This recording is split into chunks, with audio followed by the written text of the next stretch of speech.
دینا معمولی کام تو نہیں ہے۔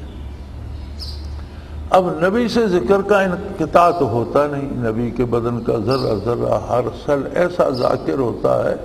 کہ جب نبی جو جوتا پہنتا ہے وہ ذاکر ہو جاتا ہے، جو لباس پہنتا ہے ذاکر ہو جاتا ہے، زمین پر جہاں نبی کا قدم مبارک پڑ جاتا ہے وہ ذرات قیامت تک ذکر کرتا رہے، تو خود ذکر سے کیسے غافل۔ لیکن یہ ہو سکتا ہے کہ ادھر توجہ کم ہو جائے اور فرعون کی طرف توجہ، فرمایا نہیں یہ نہیں ہوگا، وَلَا تَنْيَا فِي، میرے ذکر کی میری یاد کی طرف توجہ کم نہیں ہونی چاہیے۔ اب ولیت ادھر ہو، ثانوی درجے میں فرعون سے بات کریں، وہاں یہ انداز اپنایا، یہاں یہ انداز اپنایا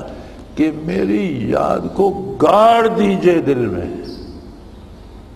بات وہی ہے، اور سمجھایا پوری امت کو جا رہا ہے کہ یہ ذکر قلبی یہ اتنی غیر اہم بات نہیں ہے، یہ اتنی اہم ہے کہ ہر عمل میں اس کی ضرورت ہے۔ آپ عبادت کرتے ہیں اس میں حضور قلب کی ضرورت ہے، آپ صدقات دیتے ہیں حضور قلب اور خلوص قلب کی ضرورت ہے، آپ دنیاوی کام کرتے ہیں اس میں للہیت اور خلوص قلب کی، لیکن یہ ہاتھ سے زبان سے کام کرنے والی چیزیں ان کے اوقات ہوتے ہیں، درمیان میں وقفہ،